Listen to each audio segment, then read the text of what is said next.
नमस्कार दोस्तों, मैं जितेंद्र सिंह राणा टेक ज्ञान से एडीसी कंप्लीट कोर्स के इस वीडियो में आप सभी का बहुत बहुत स्वागत एवं अभिनंदन करता हूं। बात करते हैं कि किस तरीके से हम फाइल को सेव कर सकते हैं। मान लेते हैं यहाँ पे हमने कुछ भी टाइप किया, जैसे हमने टाइप किया राणा और यहाँ पे हमने टाइप किया अंकुल, और इस तरीके से हम इसे ड्रैग करेंगे तो यहाँ पे कुछ लिस्ट आ जाएगी जो कि हमने यहाँ पे कस्टम लिस्ट बना रखी। तो ये कैसे बनाएंगे इसके बारे में भी हम आगे समझेंगे। पहले आपको यहाँ पे बेसिक ऑप्शन पता हो। तो मान लेते हैं कि फाइल सबसे पहले क्या करना होता है, हमें सेव करना। अब भाई सेव की क्या जरूरत होती है? सेव इसलिए करना होता है, मान लेते हैं कि आप किसी डेटा पे काम कर रहे हैं, कोई फाइल पे काम कर रहे हैं और यहाँ पे आपने 3-4 घंटे तक काम किया। उसके बाद क्या किया, फाइल को क्लोज कर दिया, फिर अपने सिस्टम को ही बंद कर दिया और फाइल को सेव नहीं। इससे क्या होगा कि आपने जो भी डेटा तैयार किया था वो सारा का सारा डेटा आपका नष्ट हो जाएगा। वो काम आपको दोबारा से करना पड़ेगा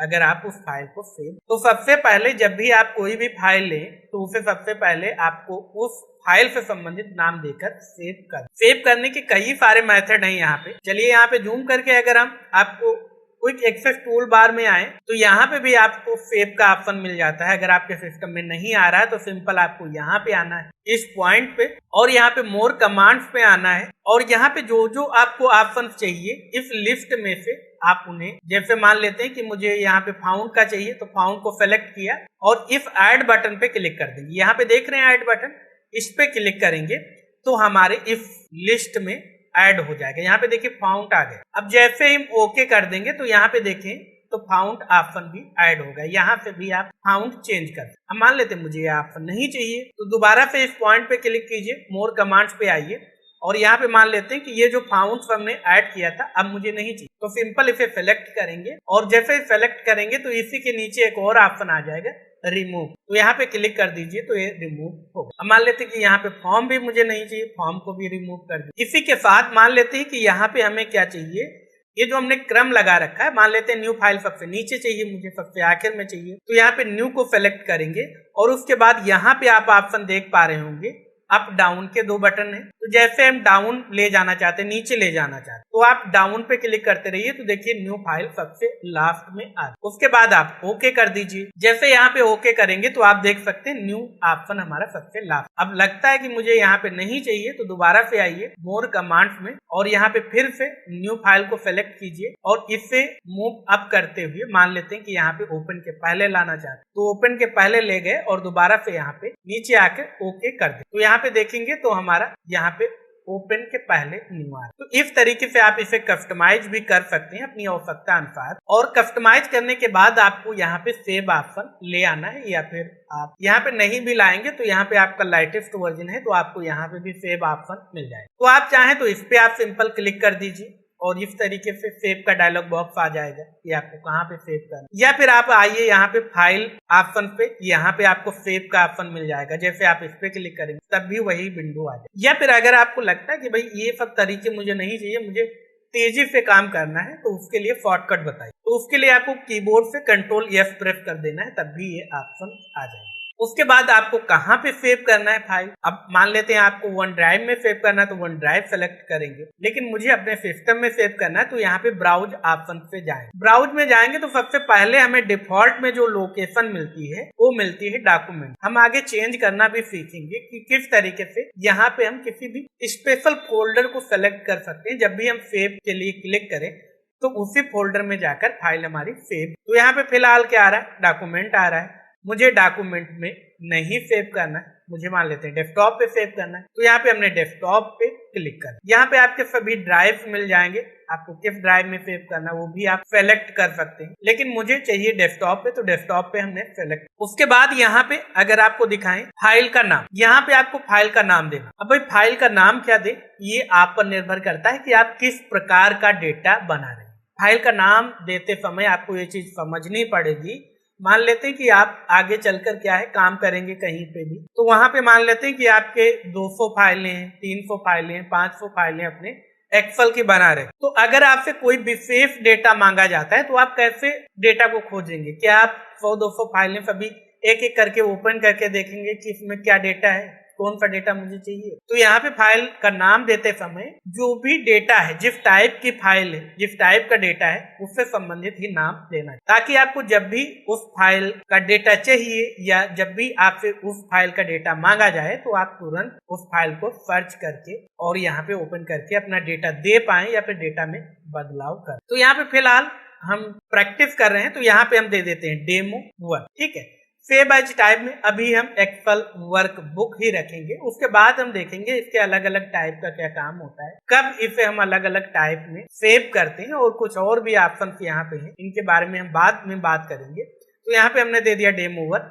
आपको नीचे सेव एज टाइप में कोई भी बदलाव नहीं करना है। उसके बाद यहाँ पे आ जाएंगे, नीचे आपको दो बटन मिल रहे हैं, एक तो सेव का, एक तो कैंसिल। अगर आपने ऐसा गलती से किया है, भाई गलती से कंट्रोल F हो गया, मुझे नहीं सेव करना है, तो आप कैंसिल पे क्लिक कर, लेकिन मुझे तो सेव ही करना है, तो हम क्या करेंगे, सेव बटन पे क्लिक। जैसे आप सेव बटन पे क्लिक करेंगे तो आप ऊपर टाइटल बार में आइए, यहाँ पे देखिए अभी क्या लिख के आ रहा है, अभी क्या लिख के आ रहा था, बुक 1 लिख के आ रहा है। अब हमने जैसे ही डेमो1 नाम दिया तो यहाँ पे डेमो1 नाम आ गया। इस तरीके से आप फाइल को सेव कर सकते हैं। अब सेव करने से हुआ क्या, मान लेते हैं कि अभी क्या करते हैं, हम यहाँ पे न्यू फाइल ले लेते हैं, यहाँ पे क्लिक करके न्यू फाइल ले लेते हैं और इस फाइल को हम क्लोज। अब दोबारा से माइक्रोसॉफ्ट एक्सेल को ओपन करते हैं और यहाँ पे भी हमें ओपन का आइकन मिल रहा है क्विक एक्सेस टूल बार में, क्योंकि हमने ऐड किया था। या फिर आप यहाँ पे फाइल में आएंगे, यहाँ पे भी आपको ओपन का ऑप्शन मिल रहा है। जैसे आप इस पे क्लिक करेंगे, उसके बाद ब्राउज करना है, चाहे तो आपको यहाँ पे रिसेंट ओपन फाइलें भी मिल जाएंगी जिन पे आपने हाल ही में काम किया है। तो आप देख सकते हैं यहाँ पे भी डेमो1 आ रहा है, लेकिन आपके सिस्टम में पुराना माइक्रोसॉफ्ट ऑफिस का वर्जन है, तो आपको ब्राउज ही करना है। तो ब्राउज करेंगे तो आपने जहाँ पे भी फाइल सेव कर रखी, मान लेते हैं डेस्कटॉप पे सेव कर रखी, डेस्कटॉप को सेलेक्ट किया, यहाँ पे डेमो1 है तो डेमो1 को हमने सेलेक्ट किया। इस तरीके से आप सेव फाइल को ओपन कर सकते हैं। ओपन करने से हुआ क्या कि हमने जो भी डेटा इसमें फीड किया था वो सारा का सारा डेटा हमें मिल गया। अब मान लेते हैं इस डेटा को हम इधर भी लाना चाहते हैं, तो चलिए हम टाइप ही कर लेते हैं। तो यहाँ पे हमने लिखा अंकुर और यहाँ पे हमने लिखा राना, और इन दोनों को हमने सेलेक्ट किया और इस तरीके से हमने यहाँ पे ड्रैग करके अब दोबारा से हम जाएंगे, इस फाइल को क्लोज कर देंगे। यहाँ पे हम गए, इसे क्लोज कर देंगे और यहाँ पे फिर से हमारे सामने वही तीन ऑप्शन आ रहे हैं, सेव, डोंट सेव, कैंसिल। अगर हमने गलती से क्लोज बटन क्लिक कर दिया तो भाई कैंसिल कर देंगे, लेकिन हम तो क्लोज ही करना चाहते थे, तो इसलिए हम कैंसिल पे नहीं क्लिक। उसके बाद बचे दो ऑप्शन, सेव और डोंट। अब मान लेते कि मुझे जो ये बदलाव किया है मैंने, बाद में नाम फिर से हमने जोड़े हैं एक कॉलम में, वो मुझे नहीं चाहिए, तो हम डोंट सेव पे क्लिक कर देंगे। जैसे हम डोंट सेव पे क्लिक करेंगे तो हमारी फाइल वो क्लोज हो। अब हम दोबारा से फाइल को ओपन करते हैं। अब मान लेते हैं कि हम यहाँ पे क्लिक करके भी ओपन कर लेते हैं, तो यहाँ पे जैसे ओपन करेंगे तो एक ही कॉलम में हमारे नाम आएंगे, दूसरे कॉलम में नाम नहीं। देखिए यहाँ पे नहीं है, क्यों नहीं आए, क्योंकि हमने नाम जब टाइप किए थे उसके बाद हमने फाइल को सेव नहीं। चलिए दोबारा से हम टाइप करते हैं और फिर से हम यहाँ पे ड्रैग करते हैं, फिर से क्लोज करते हैं और इस बार हम सेव बटन पे क्लिक करते हैं। अब चलिए सेव पे क्लिक कर दिया, फाइल हमारी क्लोज हो गई।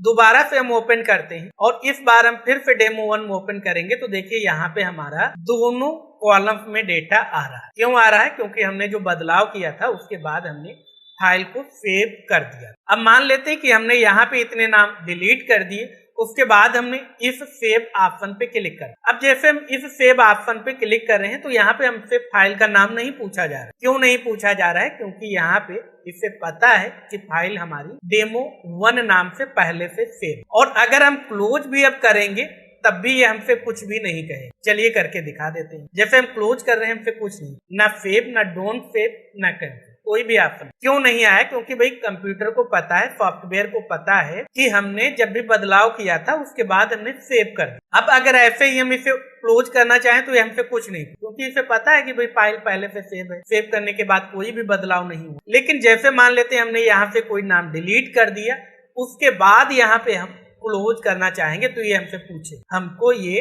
दोबारा से याद दिलाएगा भाई आपने कुछ बदलाव किए हैं। यहाँ पे एक नाम आपने डिलीट कर दिया, क्या आप चाहते हैं कि वो नाम डिलीट ही रहे, तो उसके लिए आप सेव कर दीजिए। अगर आप डोंट सेव पे क्लिक कर देंगे तो आपने जो नाम डिलीट किया था वो आपकी फाइल पे डिलीट नहीं। तो मान लेते हैं मुझे नहीं डिलीट करना, तो डोंट सेव पे क्लिक कर, दोबारा से ओपन करेंगे तो वो नाम डिलीट नहीं। देख सकते हैं इस फाइल में वो नाम ऐड।